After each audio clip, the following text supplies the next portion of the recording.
Hello बच्चों, let's read this question. The question says, total number of three letters words that can be formed from the letters of the word Saharanpur is equals to.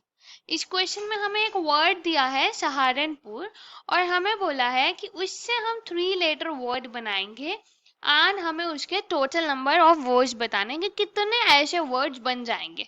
So firstly the key concept to solve this question is, अगर हमारे पास n elements या n letters हैं और उसमें से हमने r select करने हैं तो इसको सिलेक्ट करने के नंबर ऑफ वेज होते हैं NCR which is equals to n factorial divided by r factorial and here we have n minus r factorial. So let's start solving this question. इस question में हमें दिया है सहारनपुर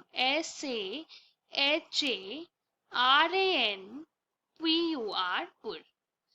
सो अगर यहाँ से देखें एक S है हमारे पास, 3A है, 1H है, 2R है, 1N है, 1P है एंड 1U है.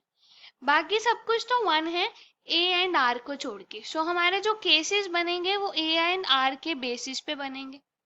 सो इसमें हम केस 1 कंसीडर करते हैं. All letters are different. All letters are different मतलब जो हमने थ्री लेटर सिलेक्ट करने हैं वो थ्री के थ्री डिफरेंट है. 1 2 3 लेटर सिलेक्ट करने हैं तो थ्री लेटर्स के लिए इन हमारे पास लेटर्स कितने हैं 1 2 3 4 5 6 7. यहाँ हमारे पास टोटल 7 लेटर्स है. 7 में से हमने 3 सिलेक्ट करने हैं तो इसके नंबर ऑफ वेज आएंगे 7C3 एंड ये आपस में 3 फैक्टोरियल वेज से चेंज कर सकते हैं क्योंकि अगर हमने यहाँ पे कुछ पुट किया वो बाद में यहाँ पे और ये यहाँ पे ऐसे शिफ्ट हो सकते हैं, आपस में भी ये इंटरचेंज कर सकते हैं. सो इसके टोटल वेज हो गए 7C3 मल्टीप्लाइड विथ 3 फैक्टोरियल. अब हम मूव करते हैं केस 2 पे. हमारा केस 2 है दो सेम लेटर होंगे एंड वन डिफरेंट, एक डिफरेंट लेटर. दैट इज हमने थ्री लेटर सिलेक्ट करने हैं.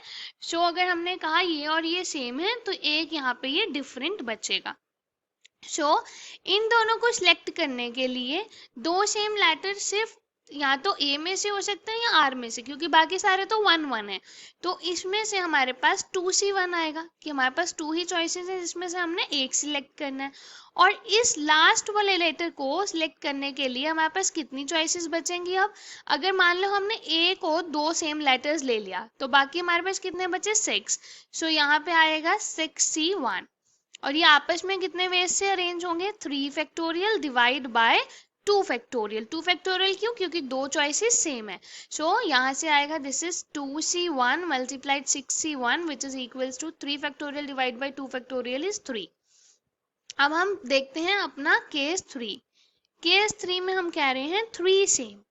सारे लेटर्स अगर हमारे पास सेम हो गए 1 2 3 तो यहाँ पे हमारे पास बाकी सारे लेटर्स तो या तो एक है या दो हैं, सिर्फ 3 लेटर्स ए हैं तो यहाँ पे 3 के 3 ए आ जाएंगे. यहाँ पे भी ए, यहाँ पे भी ए, यहाँ पे भी ए, तो इसका सिर्फ एक ही वे है. So now we can say total number of ways, total number of ways, here we have of,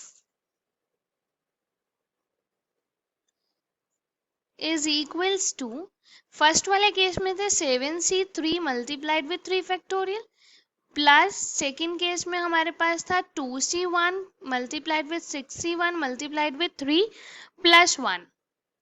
Now this is equals to 7 factorial divided by 3 factorial. Here we have 4 factorial multiplied with 3 factorial plus इसको solve करेंगे this is 2 factorial divide bye 1 factorial, 1 factorial multiplied with 6 factorial, 1 factorial 6 minus 1 that is 5 factorial multiplied with 3 plus 1. सो ये 3 factorial cancel हो गया. 7 factorial को open करेंगे तो या हमारे पास 7 मल्टीप्लाई 6 मल्टीप्लाई बाय 5 बचेगा. 4 फैक्टोरियल कैंसिल हो जाएगा. जब यहाँ से करेंगे हो जाएगा 2 मल्टीप्लाई यहाँ पे 6 बचेगा और यहाँ पे ये 3 plus 1. So this is equals to 210 plus this is equals to 36 plus 1. So इसको सॉल्व करके हमारे पास आया this is 247. So the final answer is 247 option C. Hope you understood it well. Best of luck.